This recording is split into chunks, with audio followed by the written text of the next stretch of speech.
Humanity was the galaxy's golden retriever, relentlessly cheerful, endlessly forgiving, and dangerously misunderstood. For 3 decades, Earth's ambassadors smiled through every insult, every slight, and every unfair trade tariff. But when the Council ordered the orbital bombardment of a human colony, Ambassador Daniel Wright finally stopped smiling. And that's when the entire galaxy realized their fatal mistake. The Grand Chamber of the Pan-Galactic Coalition, situated in the heart of the Aegis Prime orbital station, was a marvel of xenological architecture. Its vaulted ceilings were forged from spun diamond, capturing the ambient light of the nearby binary stars and refracting it into a kaleidoscope of colors that washed over the delegates of 400 distinct species. The air was carefully filtered, carrying the scents of ozone, synthesized floral pheromones, and the faint, metallic tang of bureaucratic stagnation. In the center of this majestic, intimidating amphitheater sat the delegation from United Earth. They were Species 401, the newcomers, the upstarts, and, according to the vast majority of the galactic community, the absolute softest species to ever achieve faster-than-light travel. Ambassador Daniel Wright adjusted his spectacles, a purely cosmetic relic from Earth's 21st century that he wore simply because he felt it made him look more approachable, and smoothed the lapels of his charcoal gray suit. Daniel was a man in his late 50s, possessing a comfortably round midsection, a receding hairline, and a smile so warm and perpetually affixed to his face that it had become a galactic meme. Beside him sat his chief diplomatic aide, Abigail Hayes, a brilliant political strategist who spent most of her days silently grinding her teeth at the condescension the humans endured. "I brought the snickerdoodles," Daniel whispered, leaning over to Abigail, tapping a brushed steel biocontainment tin resting on his desk. "Baked them myself last night. Used real cinnamon from the Madagascar agridomes. You think High Counselor Vral will try one today?" Abigail suppressed a heavy sigh, her eyes scanning the data slate in front of her. "Sir, with all due respect, High Counselor Vral is a Draxian. His species considers chewing their food to be a sign of genetic weakness. They swallow prey whole. I don't think a cinnamon cookie is going to bridge the diplomatic divide." "You never know, Abby," Daniel said, his smile crinkling the corners of his eyes. "A little sugar goes a long way. Diplomacy is just making friends, one small gesture at a time." To the rest of the coalition, humanity was a curiosity. They had burst onto the galactic stage mere decades ago, a fractured, divided species that had somehow managed to unify just in time to avoid destroying their own biosphere. When they met the coalition, they hadn't arrived in heavily armored dreadnoughts or projected their military might. Instead, they arrived with open arms, trade agreements, medical technologies, and an almost desperate desire to be liked. They were viewed as harmless, useful engineers, decent medics, and entirely lacking in the predatory instincts required to survive the harsh political landscape of the Orion Arm. The humans always yielded in trade disputes. They always apologized when an alien vessel drifted too close to their borders. They smiled, they bowed, and they baked. Across the chamber, High Counselor Vral of the Draxian hegemony loomed over his podium. The Draxians were apex predators from a high-gravity world, 7 feet of corded muscle, iridescent black scales, and a jaw filled with serrated, inward-curving teeth. They respected power, conquest, and the subjugation of the weak. To Vral, the humans were an offensive joke. They occupied prime real estate in the Artemis Vale sector, a territory the Draxians coveted for its rich deposits of zero-point hypercrystals. Vral slammed his heavy, clawed fist against the acoustic amplifier on his desk. The resounding boom echoed through the diamond-vaulted chamber, instantly silencing the murmurs of the delegates. The coalition recognizes the delegate from the Draxian hegemony, droned the mechanized voice of the central AI arbitrator. Vral stood, his reptilian eyes locking onto the human delegation. "Members of the Council, for 3 cycles, we have debated the territorial rights of the Artemis Vale. The Draxian hegemony has presented historical claims, strategic necessities, and economic justifications. And yet, we are stalled by the incessant whining of Species 401. The humans," he spat the word like it was poison. Daniel Wright simply smiled, nodding politely as if Vral had just offered him a compliment. "We are a patient species," Vral continued, his voice a low, terrifying rumble that vibrated in the chest cavities of everyone present. But our patience has evaporated. The humans have established a civilian outpost, New Providence, in the heart of the Veil. They claim it is an agricultural and research colony. We claim it is an illegal occupation of Draxian space. We have demanded they evacuate. They have offered us trade concessions. Vral scoffed, a sound like grinding stones. Prey offering predators a share of the grass. Abigail tensed, her fingers flying across her data slate. "Daniel," she whispered urgently, "the Draxian fleet movements near the Veil. They've gone dark."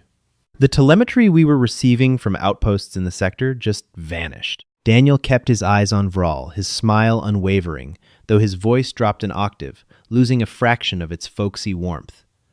"Confirm with Admiral Miller." Quietly, "I am already pinging Earth Command," Abigail replied, her heart rate spiking. "Something is wrong." "Therefore," Vral announced, spreading his massive, scaled arms, "the Draxian hegemony is done negotiating. We are invoking the right of dominance. We will not wait for this bloated bureaucracy to shuffle papers. We are taking the Artemis Veil, and we are taking it today." A wave of shocked whispers washed through the council. The right of dominance was an antiquated, brutal law that had not been invoked in a century. It essentially legalized an unprovoked military strike against a weaker species. If the defending species could not hold their territory, they lost all legal claim to it. It was a thinly veiled excuse for slaughter. Daniel stood up, straightening his tie. He tapped his microphone.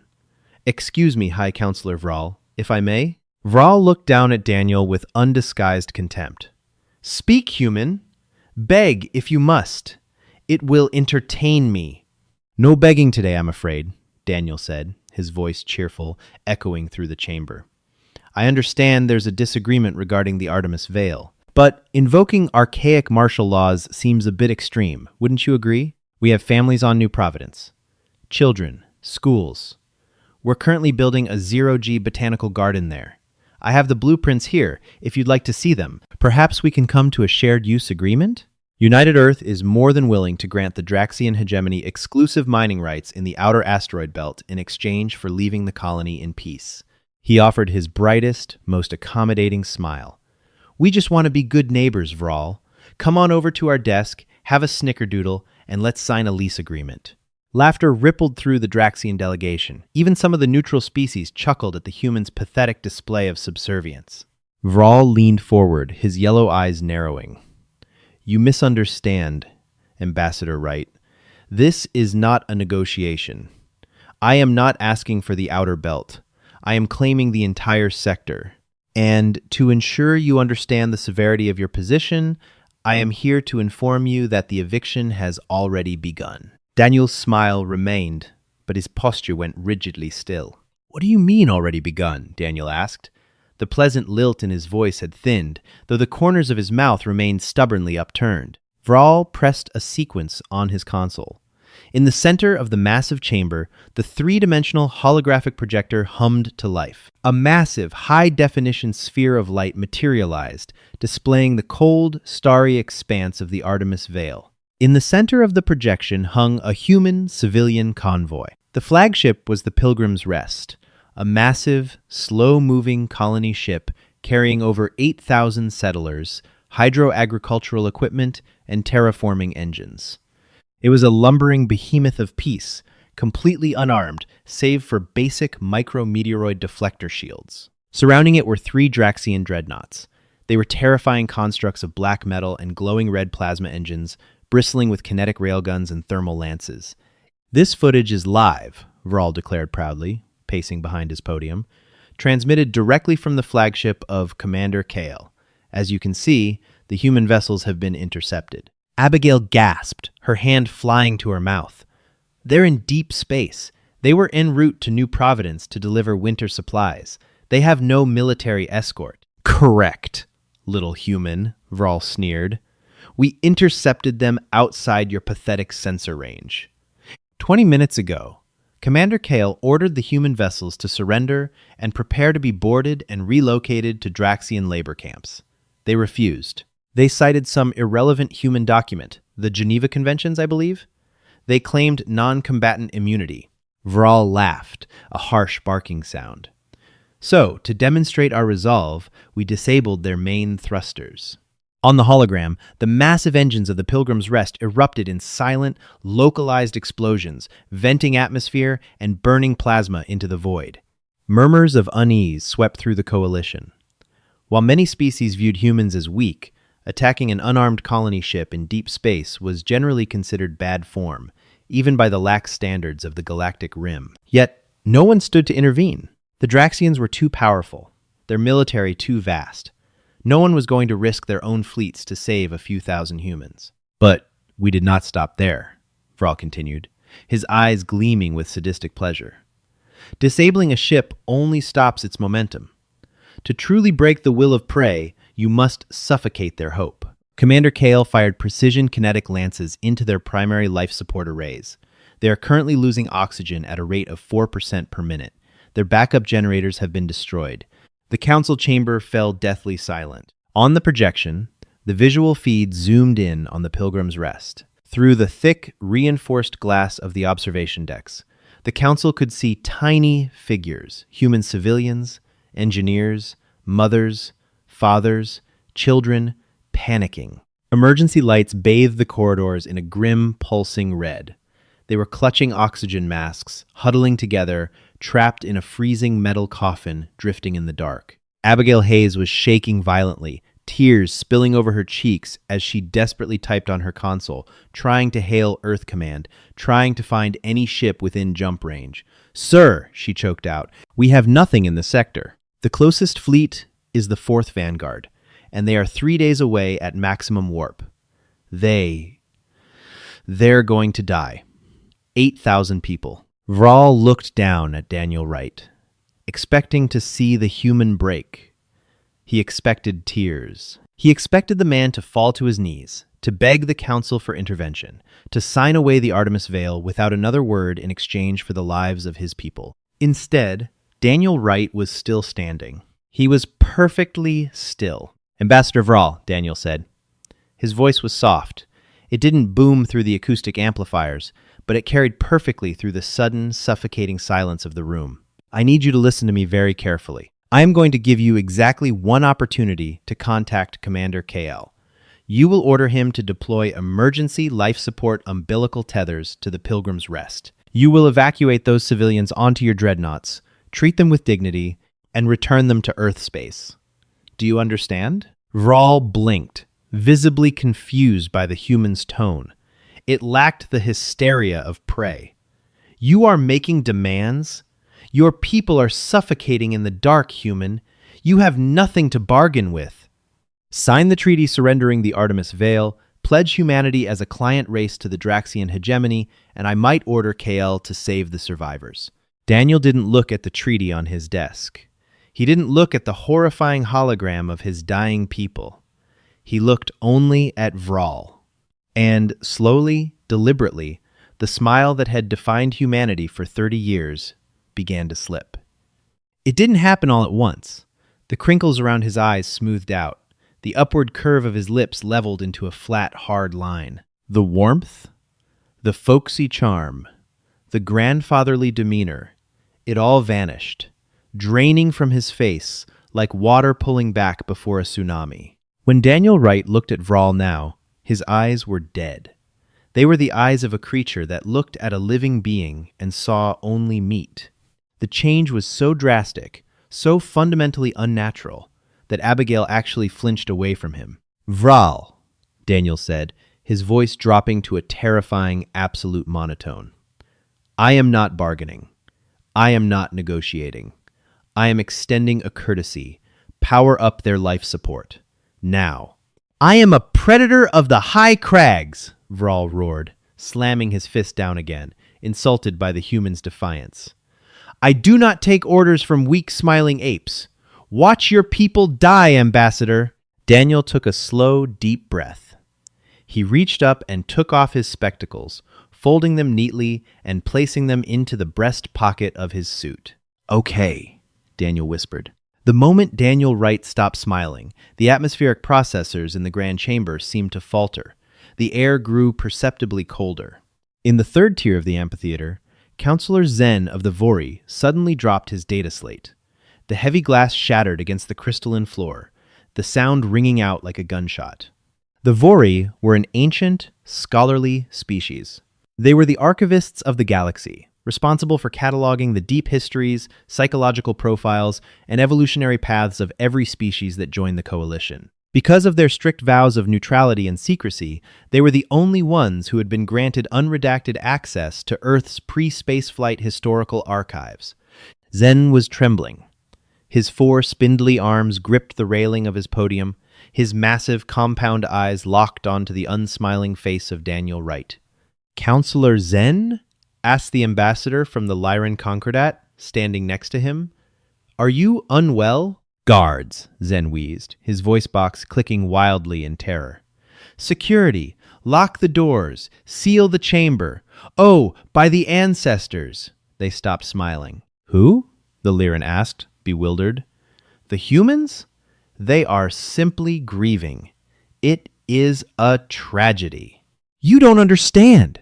Zen shrieked, his composure entirely shattering as he pointed a trembling finger at the human delegation. "You arrogant fools! You haven't read their files! You think they smile because they are friendly?" The entire chamber turned to look at the usually stoic archivist, who was now having a full-blown panic attack. "They are a Death World species," Zen screamed, his voice echoing off the diamond walls. "They didn't evolve through cooperation. They evolved through apex predation. They exterminated every other hominid on their planet. They split the atom just to vaporize their own cities. Their entire recorded history is a catalog of industrial slaughter, genocides, and world-burning wars." Vral looked up, a sneer of disbelief crossing his reptilian face. "Lies. They are farmers. They bake sweets. They cower behind rules and treaties." "The treaties aren't for them!" Zen cried out, tears of absolute horror leaking from his compound eyes. "The Geneva Conventions, the rules of engagement, the laws of war, they didn't create those to protect themselves from the galaxy. They created them to protect the galaxy from them. They smile to suppress the monster. The smile is a leash, and you just force them to take it off." A sudden, terrifying silence descended upon the room. The delegates looked from the hysterical archivist to the human ambassador. Daniel Wright was no longer the man who brought snickerdoodles. He stood with a posture that was perfectly straight, radiating a dark, suffocating gravity. He tapped his comms earpiece. "Command, this is Wright," Daniel said. His voice was no longer that of a diplomat. It was cold, clipped, and echoed with the steel of a military commander. A voice crackled back over the chamber's open audio channel, bypassing the coalition's encrypted firewalls with terrifying ease. It was Admiral Jonathan Miller, commander of the United Earth Stellar Navy. "We are tracking the Pilgrim's Rest, Ambassador," Miller's voice rasped. "We see the telemetry. Civilians are dying." "I know, John," Daniel replied, his eyes locked dead onto Vral. "The diplomatic avenues have been exhausted. The Draxian hegemony has claimed responsibility for an unprovoked strike on non-combatants. They have refused our offer of de-escalation." "Understood, Tom," Miller said. The audio feed picked up the sound of heavy blast doors sealing in the background. "Orders?" Daniel didn't blink. He didn't waver. "Admiral, execute Protocol Carthage." On the other end of the line, there was a pause. A heavy, weighted silence that seemed to stretch into eternity. When Admiral Miller finally spoke, his voice carried the grim weight of an executioner. "God forgive us," Miller whispered. "Protocol Carthage is authorized. The restraints are off. Weapons free." High Counselor Vral barked a laugh, trying to mask the sudden, creeping dread crawling up his spine. "Protocol Carthage? What is this theater? Your Vanguard fleet is 3 days away. By the time your pathetic ships arrive, your colonists will be frozen corpses, and my dreadnoughts will be waiting to turn your fleet into scrap." Daniel slowly walked around his desk. He stepped out into the open floor of the chamber, ignoring the alien guards who instinctively raised their shock pikes. He walked until he was standing directly beneath the massive, holographic projection of the dying human ship, staring up at the three Draxian dreadnoughts. "You evaluated our military capabilities based on what we showed you," Daniel said, his voice quiet, yet commanding absolute attention. "You saw our patrol ships, our border guards. You saw our treaties and our smiles. You thought we were weak because we didn't flex our muscles over every petty border dispute." Daniel turned his lifeless eyes to Vral. "You clearly don't understand the concept of mutually assured destruction, or the Fermi paradox. We didn't survive our infancy by being nice, Vral. We survived because we were the most ruthless, unrelenting killers our rock ever produced. When we reached the stars and found out we weren't alone, we were terrified, not of you, of ourselves.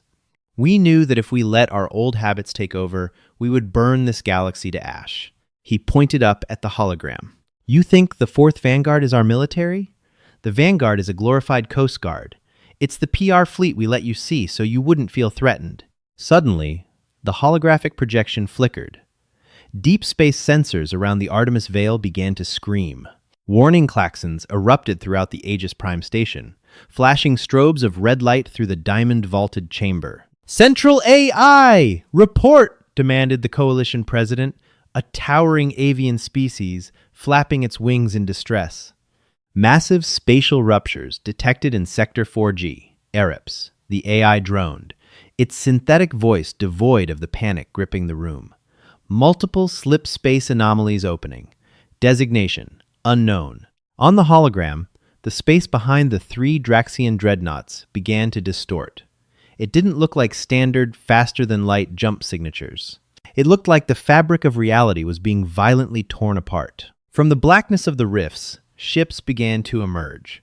They weren't the sleek, white, diplomatic vessels humanity normally flew. They were jagged, ugly, brutalist monstrosities built of radar-absorbent black armor. They had no running lights, no transponders, no life support windows. They were flying weapons, built around spinal-mounted singularity cannons that defied the known laws of coalition physics. 1, 10, 50, 100. Within seconds, an armada of over 300 human stealth dreadnoughts surrounded the three Draxian ships. They had been there the whole time, cloaked in the dark space between stars, waiting for the order to drop the veil. "What? What is that?" Vral stammered, his scales paling as the hologram displayed the true might of the human war machine. "How did you hide a fleet of that size?" "They are the shadow of Saul," Daniel said coldly, "and they aren't here to negotiate." On the hologram, the human armada didn't issue a warning. They didn't hail the Draxians. They didn't demand surrender. 100 singularity cannons fired simultaneously. There were no bright flashes of plasma or cinematic explosions. Space simply folded inward around the three Draxian dreadnoughts. The massive, shielded alien warships were instantly crushed into spheres of hyperdense matter the size of marbles, folding in on themselves with a terrifying, absolute silence. The three ships and the 30,000 Draxian soldiers aboard them simply ceased to exist. The human fleet seamlessly moved into formation around the Pilgrim's Rest, immediately deploying massive, armored umbilical tethers to restore life support to the freezing colonists. In the council chamber, pandemonium erupted. Delegates were screaming, hiding behind their desks. Vral collapsed back into his chair, his jaw hanging open, his arrogance completely annihilated in the span of 30 seconds. Daniel Wright didn't move. He stood in the center of the chaos, a pillar of stone. "President Holden sends his regards." "Vral," Daniel said, his voice cutting through the screaming alien dignitaries. "And he asked me to deliver a message to the rest of the coalition." Daniel looked around the room, making eye contact with every alien leader who had spent the last 30 years mocking humanity. "We tried to be the golden retrievers," Daniel said softly. "We really did. But you just woke the wolves, and we are very, very hungry." The silence in the grand chamber of the pan-galactic coalition was no longer just the absence of noise. It was a physical weight, a suffocating blanket of terror that pressed against the chest cavities of 400 alien delegates. The holographic projection above them continued to cycle through the live feed of the Artemis Veil. Where three invincible Draxian dreadnoughts had hung moments before, there was only empty space, dusted with the microscopic debris of crushed atoms. High Counselor Vral of the Draxian hegemony stood frozen behind his podium. His iridescent black scales, usually slick with the natural oils of a healthy predator, had turned a dull, ashen gray. His serrated jaws parted, but the booming, terrifying rumble that usually commanded the room was gone. Only a faint, dry hiss escaped his throat. "You," Vral stammered, his yellow eyes wide, darting from the hologram to the unnervingly still figure of Ambassador Daniel Wright. "This is a trick, a sensor ghost. You do not possess singularity weaponry. No species in the Coalition possesses singularity weaponry." "We didn't develop it to share it, Vral," Daniel said, his voice entirely devoid of the folksy warmth he had weaponized for 30 years. He kept his hands clasped neatly behind his back. "Do you know what the hardest part of the last 3 decades has been for us? It wasn't the unfair tariffs. It wasn't the diplomatic snubs. It was sitting in this room, listening to empires that still use basic plasma fusion drives lecture us on technological superiority." Daniel took a slow, measured step toward the center of the floor. The alien honor guards flanking the aisles instinctively recoiled, their shock pikes lowering not in aggression, but in pure, unadulterated fear. "When we first achieved faster-than-light travel," Daniel continued, his voice echoing off the diamond-vaulted ceiling, "we found a galaxy filled with empires that operated on the principles of conquest. You, the Lyrans, the Krell, you all expand by taking, by consuming. On Earth, we call that a dark forest protocol. We knew that if we stepped out into the light and showed you our teeth, you would unify out of fear and try to crush us." Abigail Hayes, sitting at the human delegation desk, felt her hands trembling as she typed. But it wasn't fear anymore. It was adrenaline. For years, she had bitten her tongue, playing the role of the subservient secretary to a supposedly weak species. Now, she was inputting the command codes that would unseal humanity's true geopolitical standing. "So," Daniel said, "we smiled. We baked cookies. We offered medical aid. We let you laugh at our slow, clumsy diplomatic ships. And while you were laughing, our DARPA Black Site engineers and the Lockheed Northrop orbital coalitions were busy. We spent 3 trillion terrestrial credits a year, turning our solar system into a fortress and our stealth fleets into ghosts." Vral's predatory instincts finally broke through his shock, manifesting as desperate, cornered rage. He slammed both fists onto his console. "You are one fleet, human! A sneak attack!" The Draxian hegemony spans 40 star systems. "We have 10,000 warships. I will order the total mobilization of the Armada. We will glass your agricultural worlds. We will boil the oceans of Earth until your species is nothing but an ash layer in the geological strata." Counselor Zen of the Vori, still trembling in the 3rd tier, let out a pathetic whimper. "Vral, you fool, stop talking. Do you not understand what they are?" Daniel didn't look at Zen. He kept his dead eyes locked on the Draxian High Counselor. 10,000 ships. Yes, we know, Vral. We know exactly how many ships you have. We know where they are docked. We know their patrol routes. Daniel gestured lazily to Abigail. "Abby, show them the trade routes." "Yes, sir," Abigail replied, her voice steady and ringing with newfound authority.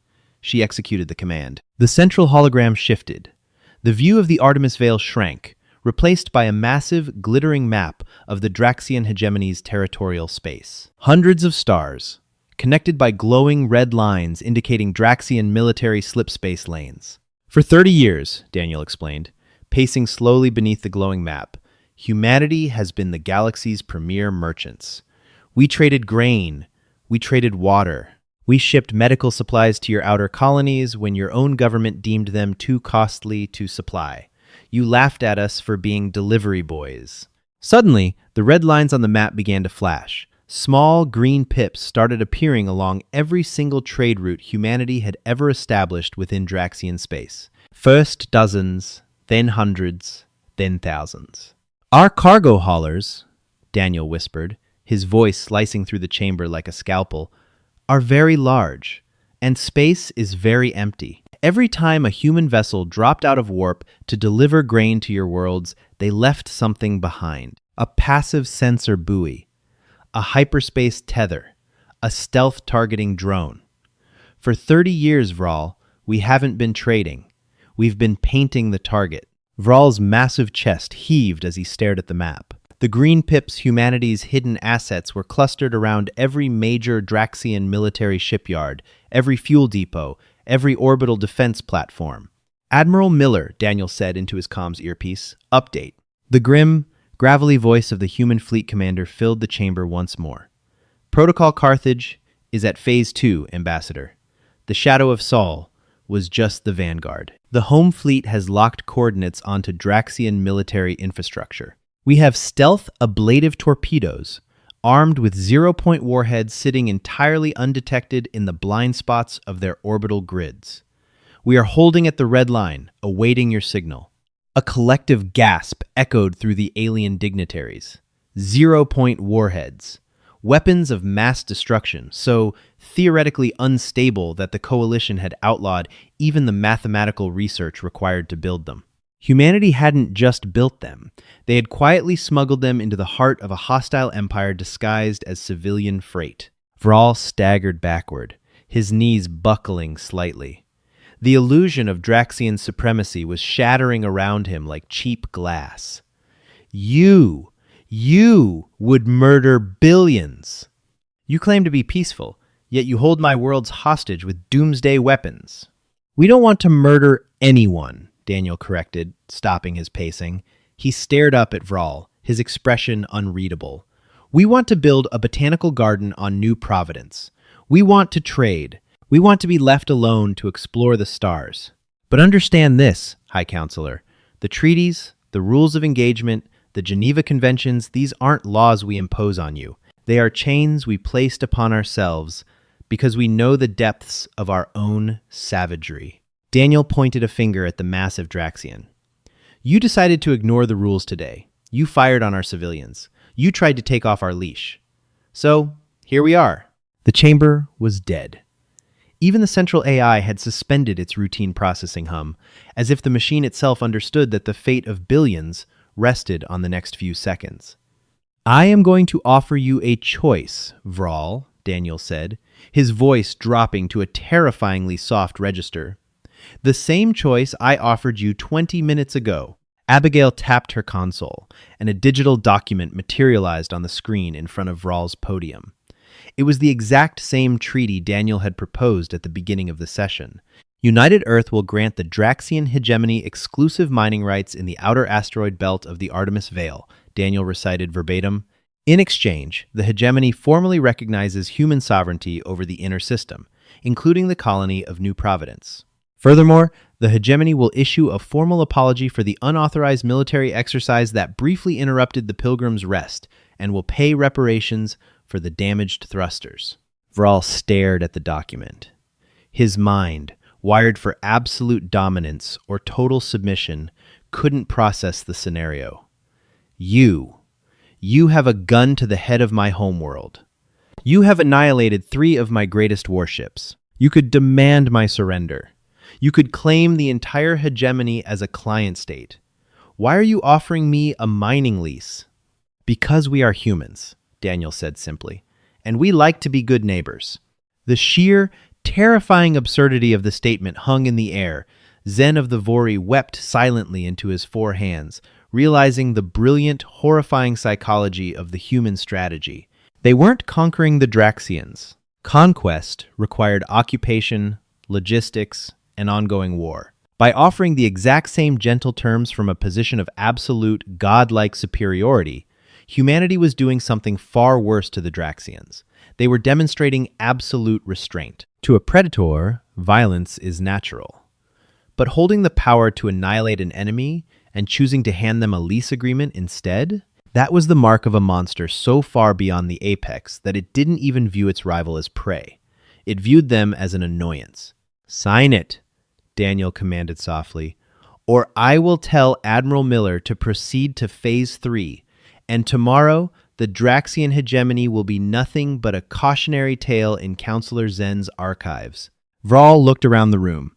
He looked for support from the Lyrans, from the Krell, from the avian president of the coalition. Every single delegate averted their eyes. The galactic hierarchy had just been violently, permanently inverted, and no one was willing to look the new masters in the eye.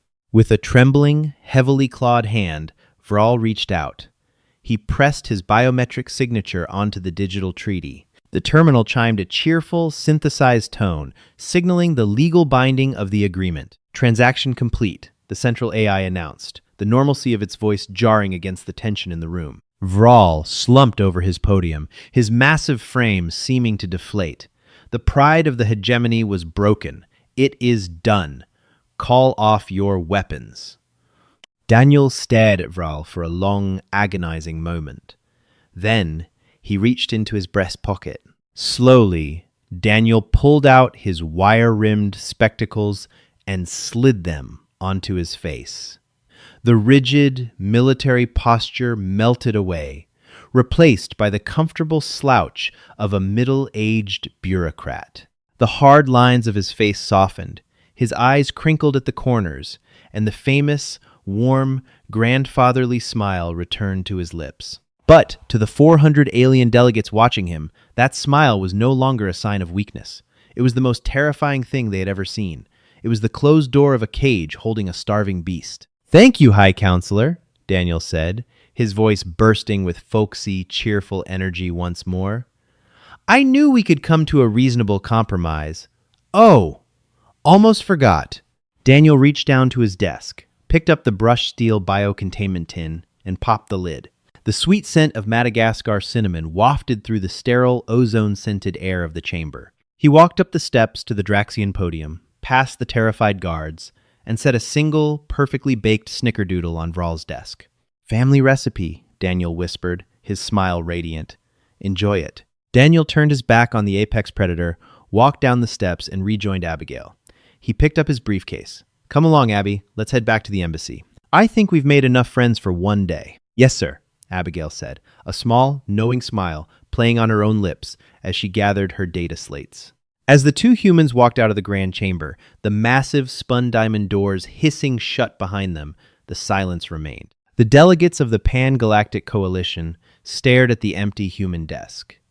Then up at the hologram still showing the invisible, terrifying might of the human armada hovering in the dark.